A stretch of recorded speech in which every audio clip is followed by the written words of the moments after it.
Well, hi, and welcome to my shop here. We're going to keep working on the Heathkit SB104, but first, quickly, let's switch to entomology for a minute here. Okay, so I finished the last video showing you an ant I found in my house. Kind of unfortunate. One of quite a few ants I can find in my house, and so we're looking at it here. This is the head view, and my challenge here is to convince myself that this is or isn't a carpenter ant. So I made some more observations after the last video, did a little more study. So we're looking at its antenna here, and in the top left part of the image, the part that's in focus, that's a knuckle or a joint in his antenna. And what you can see is on the far end of his antenna, the part I'm focusing on now, and there's the very end of it, his antenna is segmented, and a large portion of his antenna is segmented past the joint. The other side of the joint, the part that goes and connects to his head, is not segmented. Yeah, that's quite common in ants, but it's distinct in a carpenter ant like this one. Now, can't really see his mandibles, but this guy may not have powerful mandibles. This guy is probably a forager, and his job is to go out and find some food. Either drag it back or to the fortification, or come back and tell other worker ants where they can find food. So he probably doesn't have the big mandibles that you would imagine a wood-chewing ant would have. By the way, these ants, if it is a carpenter ant, and I think it is, quite frankly, they don't eat wood. They make their houses in wood. Now, if we come back here, this is the area between his thorax and his abdomen. And there's one little bumper spike. You cannot see it because of his legs. Now, you know what? I tried pulling his legs off, and the thing is just too small to get a grip. I was really pretty sure I was going to destroy the whole bug. I wouldn't have anything to see. So I never really got a fully close look right in between his thorax and abdomen. But excuse me. But a few times I saw it, and I showed it on the last video. There was clearly one bump anyway. But here's the real giveaway. Okay, so we're looking at his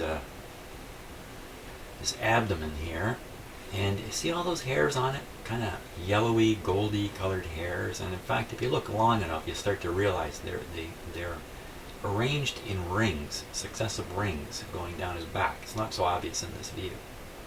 But apparently the only ant you'll find, at least in this area of the world, that's black and has yellow hairs is a carpenter ant. So I think that's the dead giveaway there, that I have carpenter ants in my house. I bought this house about 6 months ago, and since then we've been seeing these black ants occasionally, one or two a day, somewhere in the house. These guys, they can range up to, I'd have to read this again to be absolutely sure, because it's amazing to me, 300 meters from the nest. Or 200 meters from the nest. 200 meters! That's 200 yards for you Americans. That's a long, long ways. So, wow. Busy ants. Anyway, the fact that I'm finding them in my house in the cold winter indicates that their nest or portion of their nest system is in some of the structural wood of my house. That's what it comes down to. So, that's the bad news there. Okay, enough of that entomology, because unfortunately, I don't think you can help me solve this ant problem. I have to find the entrance or entrances to their nests, or nest. And the way I would do that is by finding little bits of sawdust somewhere, a little pile of sawdust or debris left over by them, because they, when they chew the wood, they don't eat it and digest it. They sweep it out of their nests, and it piles up at the doorway. Yeah, they like to keep their houses clean inside, but they don't care about the neighborhood apparently. Anyway, the good news is they're pretty harmless. They really don't, they're really, frankly, I could catch them and eat them, but I'm not inclined to eat insects, but they're pretty harmless. It's just kind of a sad thing to see, except for, of course, the damage to the wood in my house. So if suddenly my shop should collapse on itself, I think we'll know why. Now, talking about collapsing on itself, trying to fix this apparently working radio. Wow, It's another case of Jim's brought something in his shop that he thought was working pretty good, but in the course of checking it out, it's failing left and right. Well, it seems to be failing left and right, but I'm not discouraged at all. The last video, I found a nice, clean carrier signal coming out of the carrier board. And what I was looking for was a nice, clean signal to start with that I can begin tracing very carefully, step by step, towards the antenna from the point where the signal was good and clear. And in fact, at the very end of the video, very last thing I was doing, I actually found two points on the carrier card. I think it might be this one here. Carrier generator, yeah, this card here. 2 points where you can pick up the carrier signal, but I have to study the schematic now and see which one is the one that really is fed on through the radio. I really don't understand why there's two carrier frequency type outputs from that card. So that's what I'm going to do. I'm going to study a little bit on the schematic, develop a bit of a theory on what I should do next, and I'll go from there. I'll add this ant to my growing bug collection. I've got a bee and an ant in here now. Well, hi, thanks for joining me here in my shop. Boy, oh boy, it's almost the last day of January, and it's going to be +6 degrees today with rain, which is very unusual. This should be just about the coldest time of day. Around here it should be -10, -5 during the day, and -15 at night. But boy, it's not like that. Mind you, still have snow on the ground, although it's soaked with water now. So enough of the weather. Canadians love talking about the weather, by the way. That's why I keep talking about it, because now here, join me in my horrible confusion now. So just a quick recap of my sad situation. So I was looking at this board, which is called the carrier generator circuit board. Okay, now it's also got some other names in the manual. This is called the crystal filter board. And you can see right there, CW filter. These are all filters in here. Some of these are accessory filters that you wouldn't necessarily have in your radio unless you paid a bit more money and bought them and installed them. So my confusion is very high now. The boards in this radio, many of them are multifunction boards. For instance, the transmit function is spread over a number of boards, or integrated with a number of boards. It's confusing. I'm quite confused. But here's what I found last time. When we're looking here, pin number 19, I found a great carrier signal. And this one, pin number 6, it says to transmitter IF. I found a pretty good signal there in terms of the way it looked and that. I'm going to look at these again on the scope and remind myself. So I wondered, okay, so which one of these is the one that's feeding the transmitter out to the antenna? It turns out it's not this one. This one, you know, when you see the word carrier, at least when I see it, I think, wow, okay, if there's a carrier there, that's a transmitter thing, nothing to do with the receiver. But in fact, this signal is fed into the receive IF and utilized because this is a single sideband receiver, and I kind of forget that fact all the time, that it's missing its own internal, let me put it this way, the single sideband signal that is sent needs to be married up with some more signals inside the radio in order to produce audio. Otherwise you hear that single sideband sound you commonly hear on an AM radio, where people's voices kind of sound like that. It's because signals are missing. This is the signal, or the point at which the signal is provided to clean up the receive side of things. So you see, this is the transmitter board, carrier generator board, which I would think transmitter board, but it's actually involved in the receive side of it also. You need a carrier to receive single sideband in the receiver, and you need it, of course, to transmit. You need a carrier? Not really. When you go to transmit single sideband, there shouldn't be a carrier. Oh, I wonder if that's an issue with some of the tests I've been doing and some of the things I've been looking for, because my head is stuck in AM radio mode here. Maybe that's part of the picture. So just a few more things here. So the actual output that appears over here, if you trace the line back, actually comes from right in the same area. It comes out of this transistor here. Sorry about my camera work. I can't keep my eye on the camera on the screen while I'm doing this. It goes along. See, they've got the plus TX there. This one says plus RX. Plus TX, you follow it around. Sooner or later, it more or less meanders its way. Here it is. From here through here. It's like collector follower or emitter follower or something like that. Excuse me in my very rough transistor knowledge here. Up she goes. Hey, I was taught all about transistors in college, but that was so long ago. In the world of technology away. So let's look at the output here. Look at the output here and see where we are. And from there, if the output at this point is nice and clean, and I find it at the input of the next stage not so clean, I know it's something going on in this area. But the deal. Yes, the deal. So let's click on now. I'm still connected right now to board E pin 19. Board E pin 19 is the carrier output to the receiver board.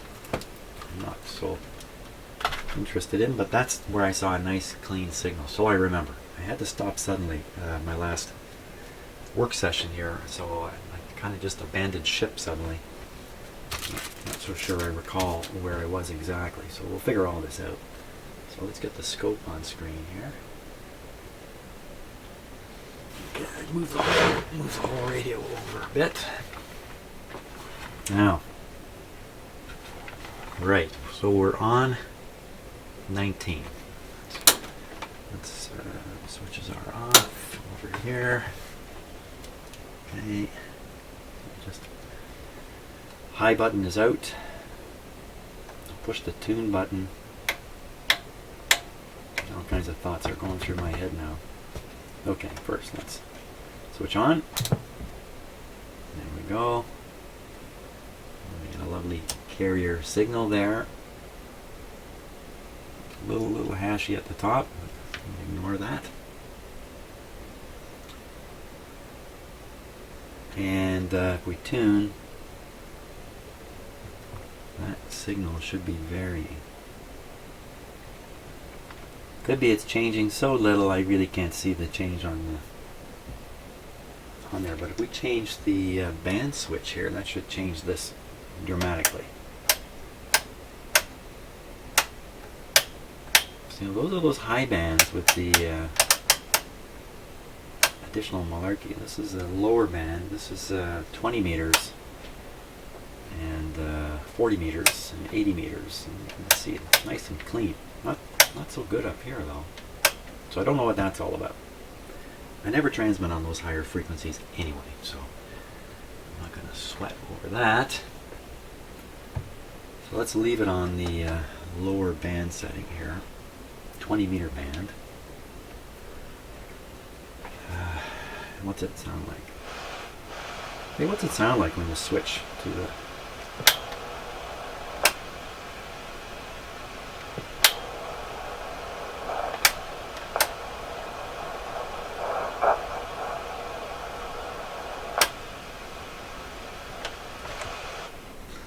Sounds a little different, doesn't it?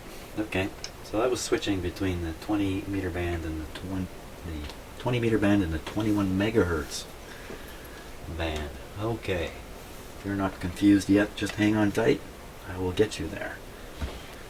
So let's look now at the other output from this board, which should be the output on pin number 6, and this is what's going to the transmitter board. Pin number 6.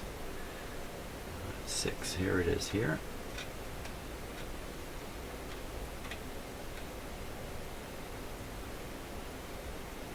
Okay, nothing there but a little squiggly here, which I'm not going to worry about.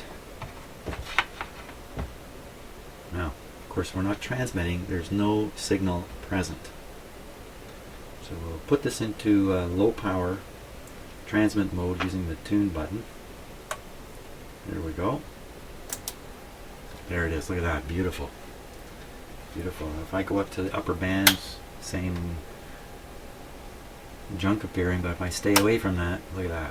So that's 20, 40, 80. But why isn't the frequency changing?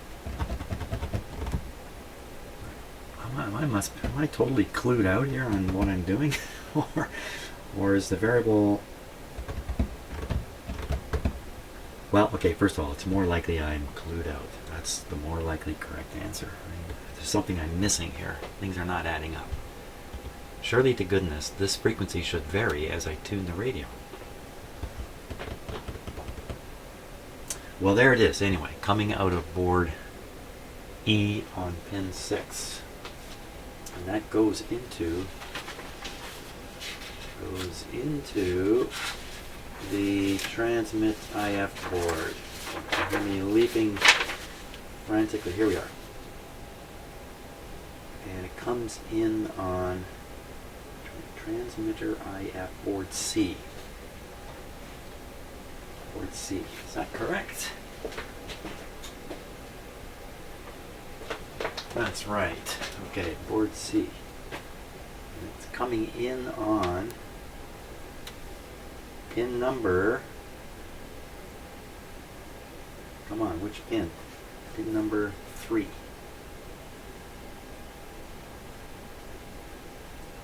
I believe it's coming in on pin number 3. Let me peek at the schematic. I have to run to another room.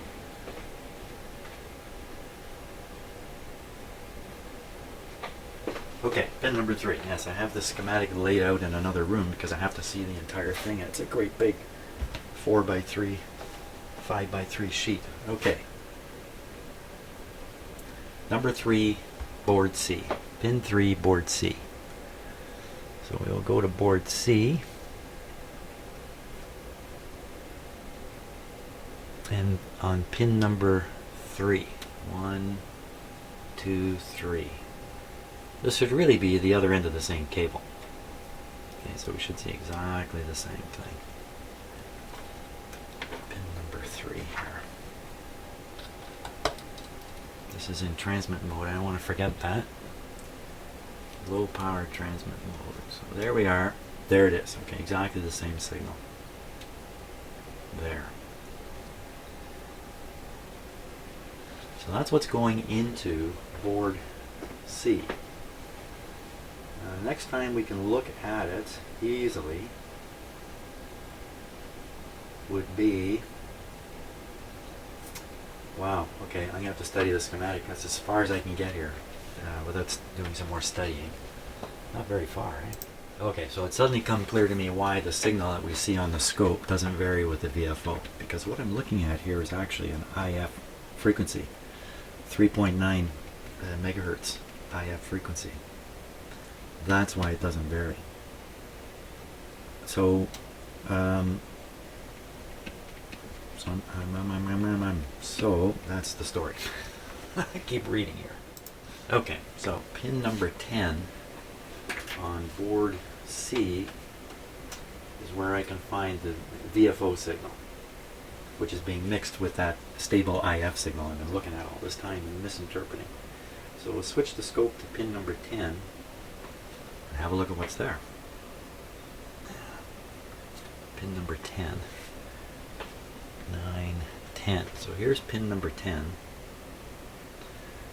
Oh, tricky to click to connect onto here.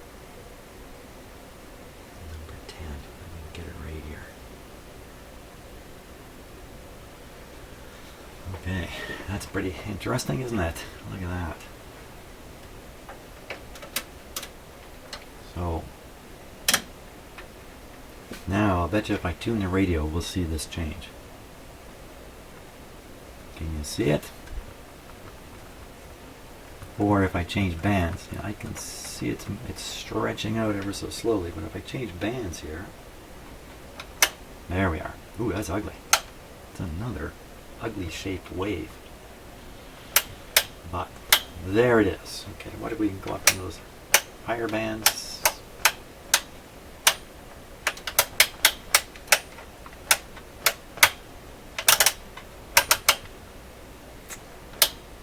Okay, back to the 20 meter band.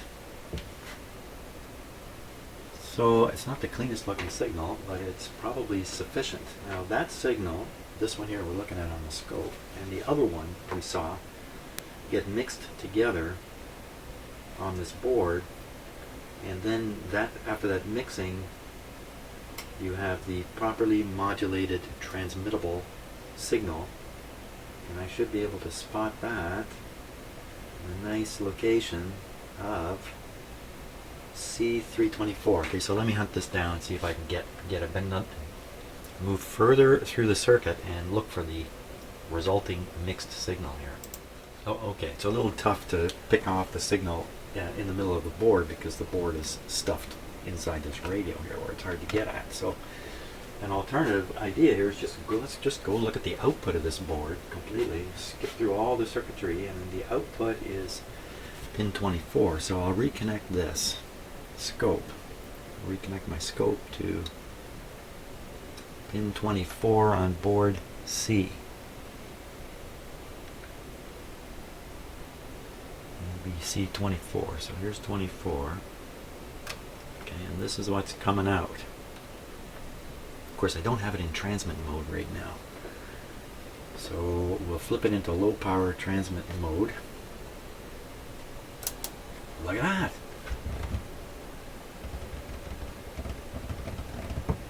What's the problem, Jim? Change bands? Yeah. The frequency doesn't seem to change much, does it? I'm tuning the radio now. I don't see it changing.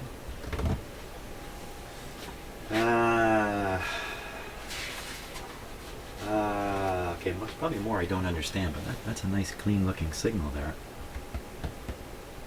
We're on a 0.5 volt, so that's about a 0.5 volts per division, about a half a volt peak to peak there. Take it off transmit.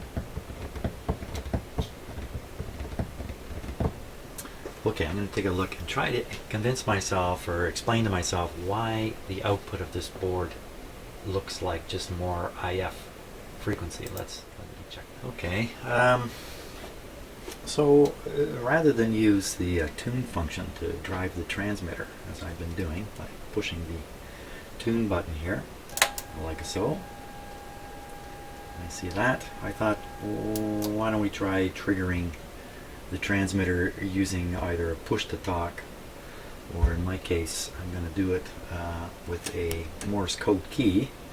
I don't have a Morse code key handy, it's buried in a box right now, so I'm just going to have to fake it. So this is plugged into the keying input on the back of the radio, and basically when you push the Morse code key, you're just shorting these together, so I can do that easy enough. There you are.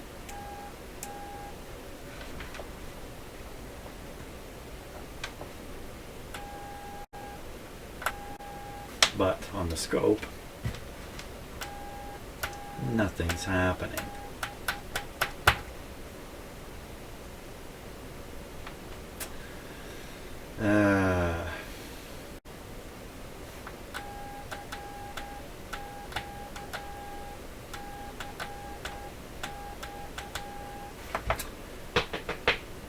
If I get an answer back, I'll freak out. Okay. Why isn't there a signal here? I would have expected when you key it, you would see something there. Wow, man, I tell you, I just keep discovering I don't have a clue what's going on with this radio. So I'll put it back into tune. That's kind of what I was hoping to see when I key it. I don't see it when I key it. Okay. Oh my gosh. Okay, a little more study up here. You know, doing this kind of stuff when you're unsure, as I am, unsure about all kinds of stuff, and how many people really are there that are fully comfortable with working on something of this sort? There just aren't that many around.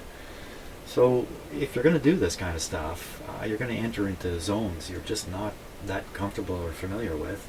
Every radio is a little bit different, especially when you get up to a more complicated transmitter receiver like this. I mean, there's all kinds of stuff in here I can't sort out, I don't understand, but I can't let that get in the way. can't let your stupidity get in the way of life. You got to continue living. So I'm going to press forward. I'm going to study the schematic a little more, scratch what's left of my hair out, and we'll see what happens. Okay, so let's just skip by that board now, since I've looked at the output on the scope. Here it is again. That output travels on a wire to the input of the next board. So I'm just going to move the scope connection to basically the other end of this shielded wire here. That's what I think I'm doing. You should see exactly the same signal. There it is. Fantastic. So that's what's going into the driver board.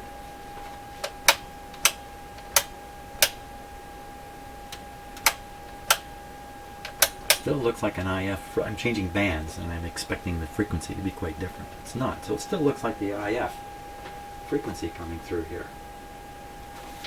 Kind of a curious thing. So now it's on the driver board. The output of the driver board. You know, the driver board says RF in. It doesn't say IF in. It says RF. So is that really where the problem is? That somehow RF should be coming out of the board before this one, and instead of RF, it's just more IF signal for some reason.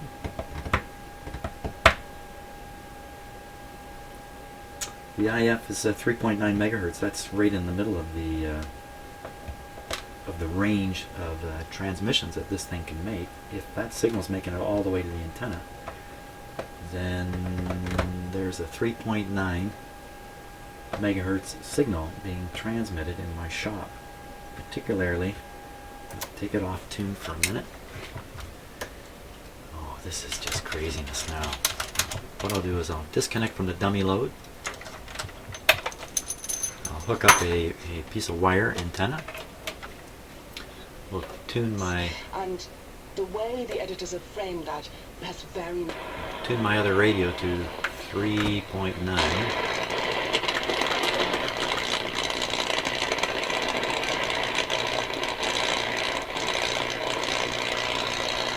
Okay, that's right around 3.9 now. Push the tune button. See if we can find it on this radio here. Let me close couple the antennas.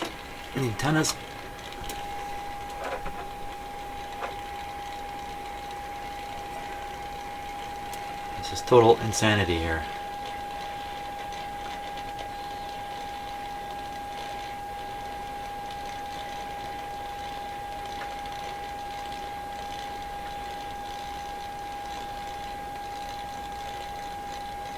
I'm not getting anything.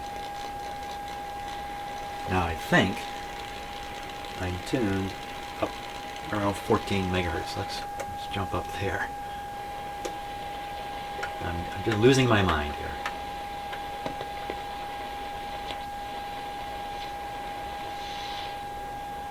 Something there.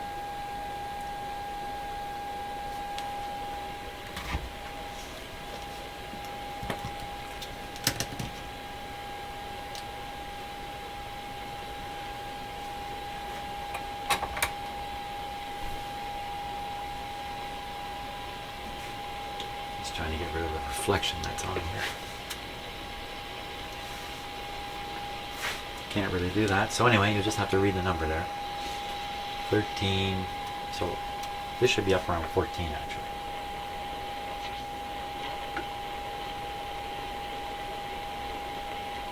Should be like 14.5 or something. Ooh. That's got to be it there. 13.750.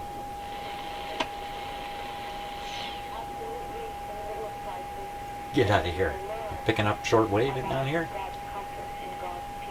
Huh. Okay. Very strong signal coming up from the southern states or mid-states.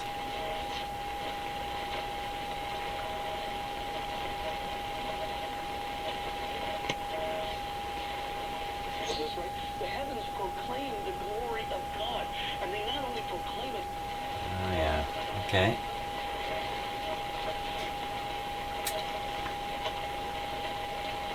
Well, it looks like I picked it up at one spot.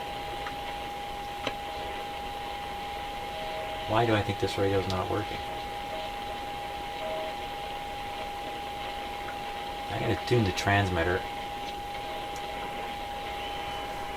Put this, I'll tune the transmitter here.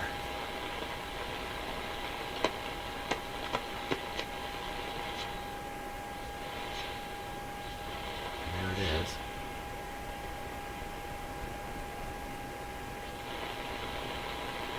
One spot.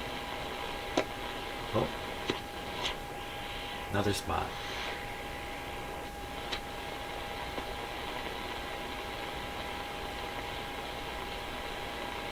One, two,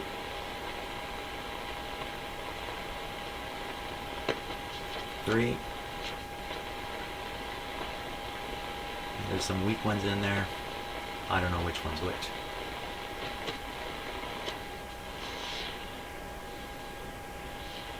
Let's try the CW transmitter here. I'll take it off tune.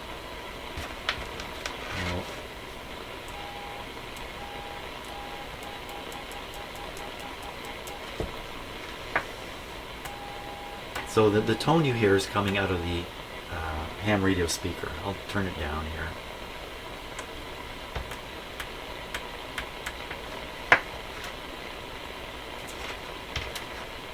So I'm essentially keying the transmitter as if I was doing Morse code work. So I think it's transmitting now.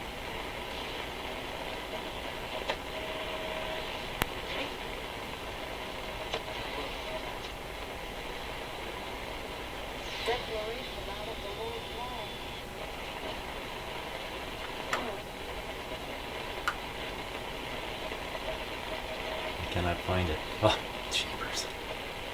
Give me some consistency here. I'll tune the radio around.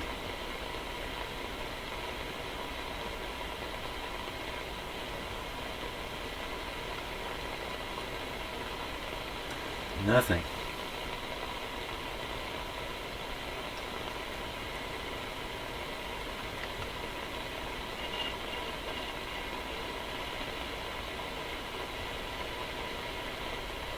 Not to give up yet.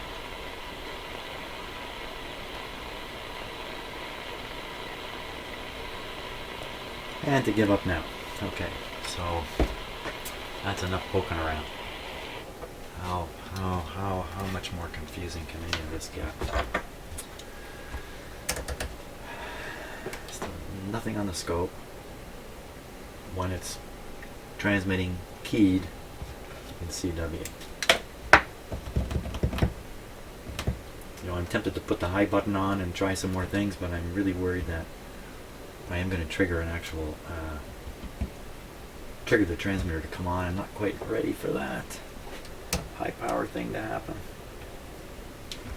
Oh my gosh. I'm one lost puppy at this point.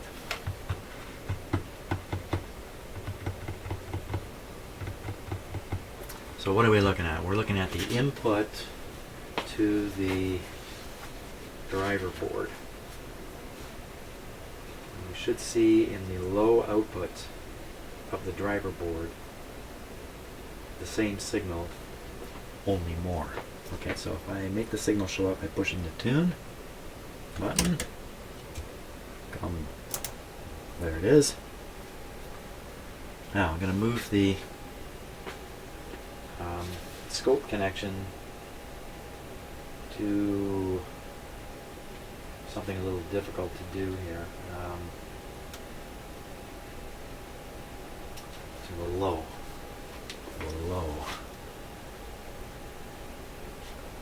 So the signal we're seeing right now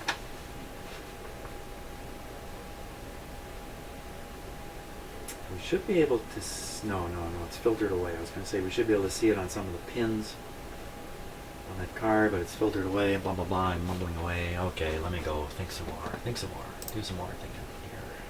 Coffee, that'd be good too. Coffee.